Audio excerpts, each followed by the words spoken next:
홍다통통.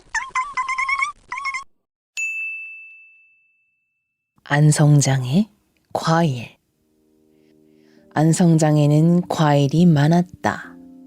감, 배추, 밤은 물론이고 배, 호도, 잣, 은행. 이런 것들이 섬으로 짐으로 그 넓은 장이 미어지도록 들어와 쌓였다. 그 과일들을 가지고 한양에서 내려온 도가들이 흥정을 하느라 짓거리고 소리 지르고 다투는 소리에 장터는 벌집을 쑤신 것처럼 왁자지껄 했다. 그런 난장판 속에 굴뚝 구멍에서 나온 것처럼 시커먼 구척 장신의 총각 하나가 나타나 장터를 이리저리 아래 위로 휘젓고 돌아다니면서 자, 누구든지 값 잘 받고 과일 쉽게 팔려거든 물산도가 하는 강선달래 집 앞으로 치고 오시오. 한 접도 사고 10접도 사고 한 섬도 사고 10섬도 삽니다. 부르는 게 값이오. 있는 대로 다 몰아 삽니다. 자, 그럼 강선달래 집 앞으로 오시오. 하고 큰 소리로 외치며 다녔다. 과일 장수들은 처음에는 웬 미친놈인가 싶어 아는 체도 하지 않았다. 하지만 먹새가 하도 그렇게 떠들고 다니니까 혹하는 사람도 있었다. 그러면서 한 장사치가 지게에 감을 한 접 치고 물산도가 강선달래 집 앞으로 가보았다. 과연 총각의 말대로 강선달래 집 일꾼 수십 명이 둘씩 한 조를 이루어서는 띄엄띄엄 벌려 앉아 과일 장수가 오기를 기다리고 있었다. 간팔로 왔소? 예. 몇 접이요? 한 접입니다. 그 값은 얼마요? 한 돈입니다. 그럼 세어서 들여놓고 돈 받아 가시오. 사실 이날 안성장에서는 감값이 좋은 것은 한 접에 7푼이고 보통 것은 5푼이었다. 그런 것을 감장수는 값은 달라는 대로 준다고 했던 말을 생각하고 본래 값의 2배인 한 돈을 부른 것이다. 그런데 정말 부르는 대로 값을 쳐주는 게 아닌가. 감장수는 뜻밖의 횡재에 놀라 두 눈을 휘둥그렇게 뜨고 장터로 달려나갔다. 그러고는 정말 부르는 대로 값을 쳐주더라고 여기저기 떠들고 다녔다.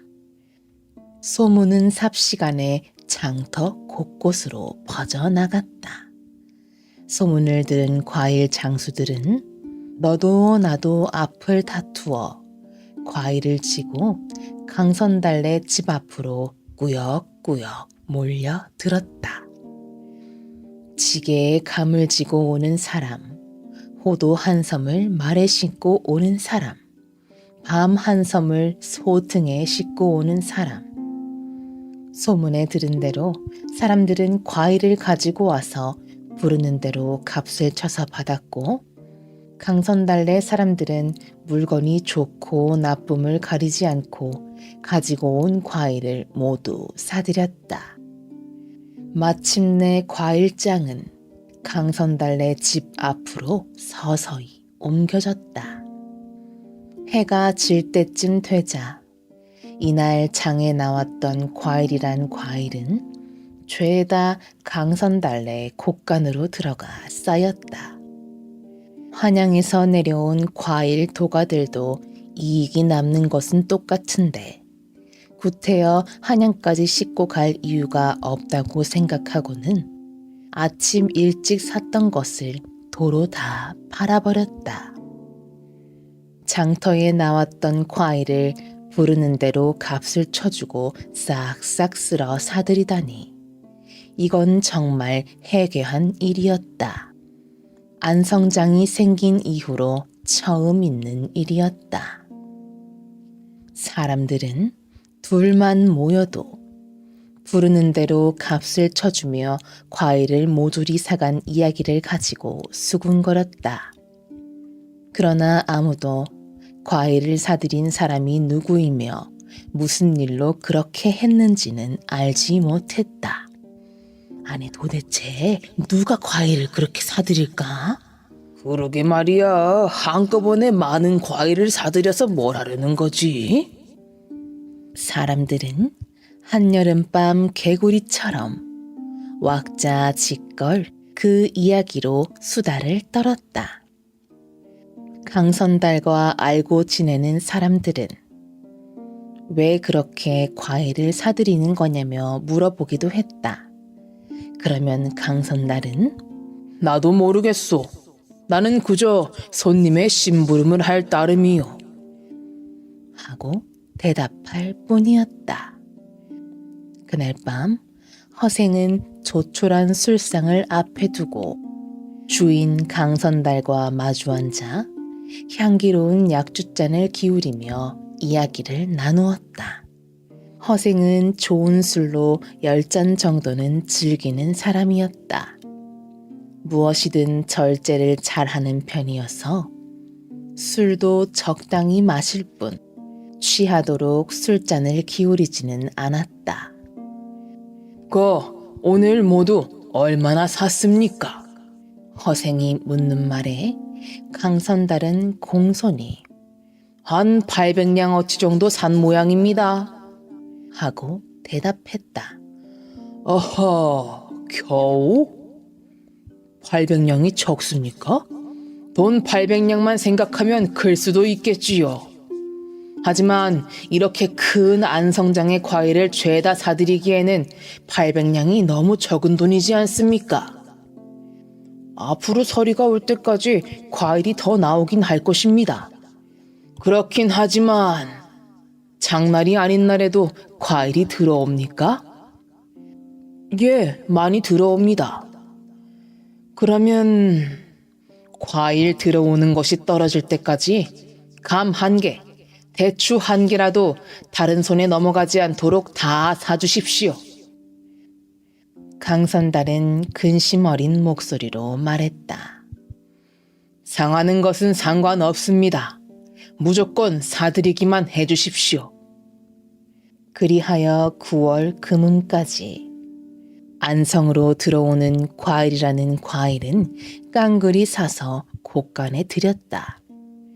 그러고 나니 장에 과일도 끊겼거니와 돈 만냥도 거의 다 나가고 그 대신 강선달네 곳간은 과일이 꽉 들어차게 되었다. 10월이 가고 동짓달이 되었는데도 허생은 과일만 자꾸 사들일 뿐 어떻게 처분한다는 말이 없이 밤이나 낮이나 강선달래 안사랑 조용한 방에 들어앉아 글만 읽고 있었다. 도대체 무슨 생각을 하고 있는 것인지 허생을 바라보는 강선달은 도무지 종잡을 수 없었다.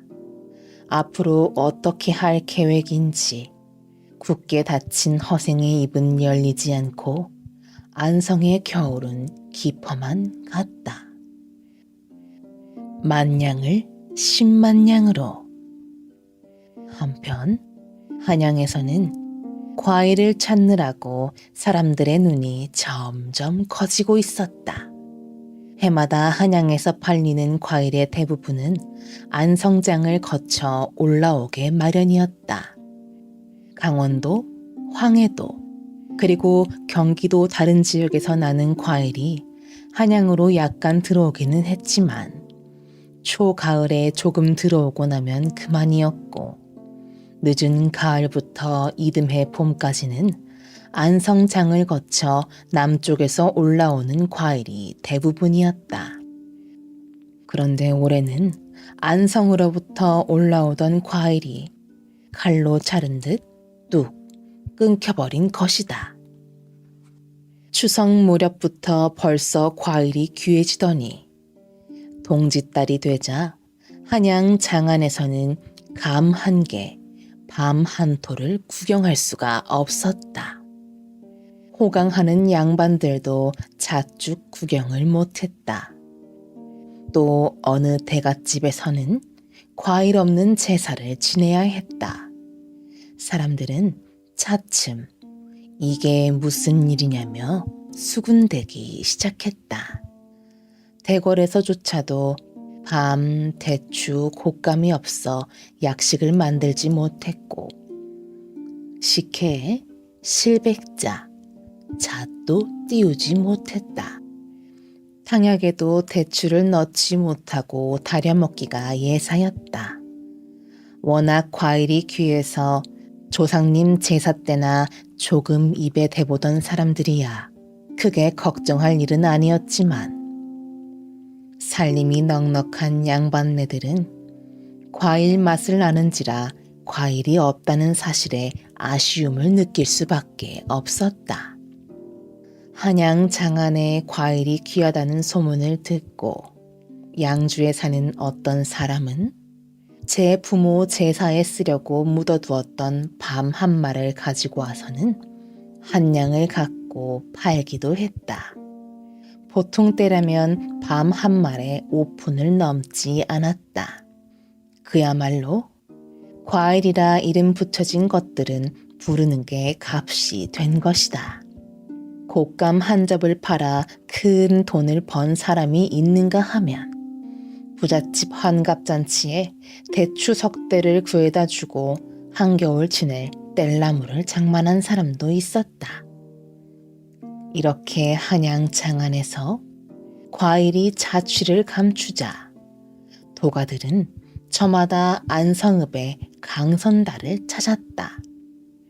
그가 과일을 창고에 잔뜩 쌓아두고 있다는 얘기는 쉬쉬하는 사이에 여기저기로 퍼져나갔기 때문이다. 강선달을 찾은 사람들은 처음에는 본래값의 2배를 불렀다. 2배를 줄 테니 제발 팔기만 하라고 사정을 했지만 강선달은 휘휘 고개를 저을 뿐이었다. 허생이 허락하지 않았기 때문이다. 강선달도 시세가 2배로 올랐으니 이제 그만 과일을 팔자고 허생을 졸라보기도 했다. 하지만 허생의 고집을 꺾을 수는 없었다. 도대체 무슨 생각을 하고 있는 것인지 헤아릴 수 없어 강선달은 답답하기만 했다. 자신도 둘째가라면 서럽다 할 장사치인데도 허생의 그 마음을 헤아릴 수 없으니 저 허생이라는 선비는 타고난 장사꾼이거나 바보천치 둘 중에 하나일 것이 분명했다. 시간이 좀 더 흐르자 사람들은 과일값을 처음에 3배까지 불렀다. 하지만 허생은 그래도 담담한 표정으로 고개를 가로저었다. 겨울이 깊어가면서 과일 시세가 드디어 5배로 올랐다. 이제는 팔만도 하건만 허생은 계속해서 고개를 가로저었다. 그러다가 마침내 과일값이 10배로 오르자 비로소 곶감문을 열었다. 허생이 과일을 팔기 시작하자 지난 가을 그가 과일을 긁어 모았을 때보다도 더 큰 난리가 났다. 날마다 수백 명씩 전국 각지에서 과일 장수들이 돈을 짊어지고 강선달을 찾았다. 그들이 수천 냥씩 돈보따리를 풀고 정신없이 과일을 가져가는 바람에 열흘도 못 되어 곶간은 텅텅 비고 말았다. 그리고 과일 대신 10만 냥의 돈이 쌓였다. 불과 석 달 동안 허생은 10배의 이문을 남긴 것이다. 이제 허생은 완전히 부자가 되었다. 과일이 다 팔려나간 날 밤, 허생은 술상을 앞에 놓고 주인 강선달과 마주 앉았다. 야, 이거 정말 몰라 배웠습니다. 강선달의 감탄 어린 말에 허생은 쑥스러운 듯 말했다. 그런 말씀을 하시면 제가 이 좋은 술을 넣고 술맛을 잃습니다. 그게 무슨 말씀이십니까? 그 짧은 시간에 한나라의 과일값을 흔들어 놓으시다니. 야, 정말 대단한 분이십니다. 저는 솔직히 이번 일에 실망했습니다. 겨우 돈 만냥에 우리 경제가 흔들리다니. 그게 말이나 되는 이야기입니까? 예상은 했지만 우리나라 경제가 이렇게 부실할 줄은 미처 몰랐습니다. 허생은 근심 어린 표정으로 술을 한 잔 더 기울였다. 어쨌거나 놀랐습니다. 선비라면 글이나 읽을 줄 알았지 세상 물정엔 어둡다 들었는데 이렇듯 세태에 밝은 분이 계실 줄은 정말 몰랐습니다. 강선달이 이렇게 추워주는데도 허생은 얼굴 표정 하나 변하지 않았다. 강선달은 잠시 허생의 얼굴을 살피더니 다시 말을 이었다. 저 혹시 이런 얘기 들어보셨습니까? 한 선비에게 물꼬를 막으라고 시켰답니다. 그 자꾸 아래를 막으니까 막으면 터지고 하더랍니다. 그래서 그러면 물꼬는 어떻게 막아야 하는지 글로 써보라 했더니 글쎄 물은 그 근원을 막아야 한다. 그렇게 쓰더랍니다. 껄껄 웃는 강선달과는 달리 허생은 심각한 표정을 지었다. 사람들이 너나 없이 이론만 중히 여겼지 실제적인 학문에는 관심을 갖지 않았기 때문이지요. 그래도 어떤 선비들은 세태에 어둡고 무관심한 것을 오히려 자랑으로 여기지 않습니까? 강선달이 못마땅하다는 듯한 말투로 덧붙여 말했다. 선비 자신의 자랑일지는 몰라도 그런 사람들이 정치를 하니 나락골이 말이 아닐 수밖에요. 강선달은 몇 번이고 고개를 끄덕끄덕 하더니 이번에는 호기심 어린 표정으로 다시 물었다. 저 궁금한 게 있습니다만 이제 저 돈 10만 냥으로 무엇을 할 생각이신지요? 그러자 허생이 잔잔한 미소를 지으며 대답했다. 글쎄 아직 생각해보진 않았습니다. 저 그럼 그러시거들랑 쌀을 사놓으시는 게 어떨까요? 쌀을요? 허생이 의외라는 듯이 되물었다. 한양으로 올라가는 쌀은 대부분 이 안성을 거쳐갑니다. 10만 냥어치를 사놓으시면 한 달이 못 가 한양에서는 쌀이 없어 난리가 날 것입니다. 금세 10곱도 더 오를 것입니다. 강선달의 말을 듣는 허생의 이마에 골 깊은 주름이 잡혔다. 어허, 어찌 그리 딱한 말씀을 하십니까? 강선달은 허생이 옳다구나 하고 무릎을 칠 줄만 알았는데 뜻밖의 반응을 보이자 이상하다는 듯 허생을 쳐다보았다. 여보시오 강선달.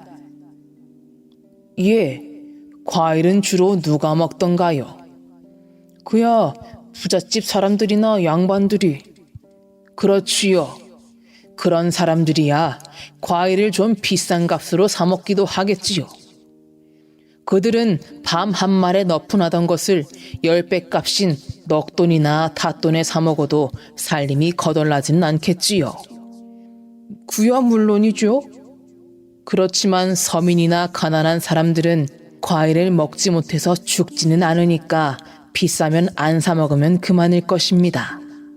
허생이 이렇게까지 말하자 그의 뜻을 알아차린 강선달이 부끄럽다는 듯 기어 들어가는 목소리로 대답했다.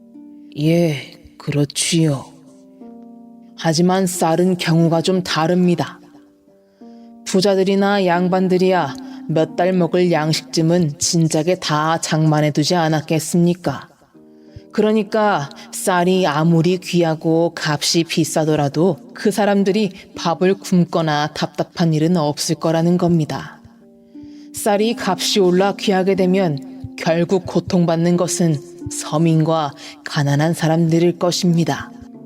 어느새 강선달의 마음속에는 허생에 대한 존경심이 퐁퐁 샘솟고 있었다. 서민과 가난한 사람들의 주머니 돈까지 챙기면서 장사 이익을 보려 한다면 그것은 큰 죄가 아니겠습니까? 여보시오, 강선달.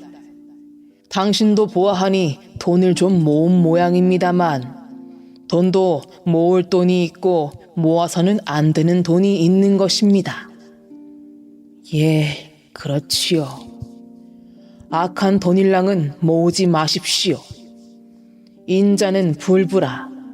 그러니까 어진 사람은 돈을 모으지 않는다고 했습니다. 그건 세상 사람들이 악하게 돈을 모으는 방법밖에 모르기 때문에 생긴 말이 아니겠습니까? 하지만 저는 부자가 꼭 나쁜 것은 아니라고 생각합니다. 악하지 않게 돈을 모아 악하지 않게 쓰면 좋지 않겠습니까? 강선달은 이제 허생을 무조건 존경하기로 마음먹었다. 자그마한 체구와 초라한 행색 때문에 사실 그동안 좀 업신여기는 마음도 없지 않았고 돈을 잘 벌어들이기에 타고난 장사꾼 기질을 가졌구나라는 생각만 했지. 그가 이렇게 깊은 배려를 하고 있는 줄은 미처 몰랐었다. 허생의 깊은 속마음을 알고 나니 그가 얼마나 뛰어난 사람인지를 진심으로 알 것 같았다. 이렇게 두 사람이 주거니 받거니 이야기를 나누고 있을 때였다. 벼랑간 마당에서 여러 사람의 어지러운 발소리와 웅성거리는 소리가 들려왔다.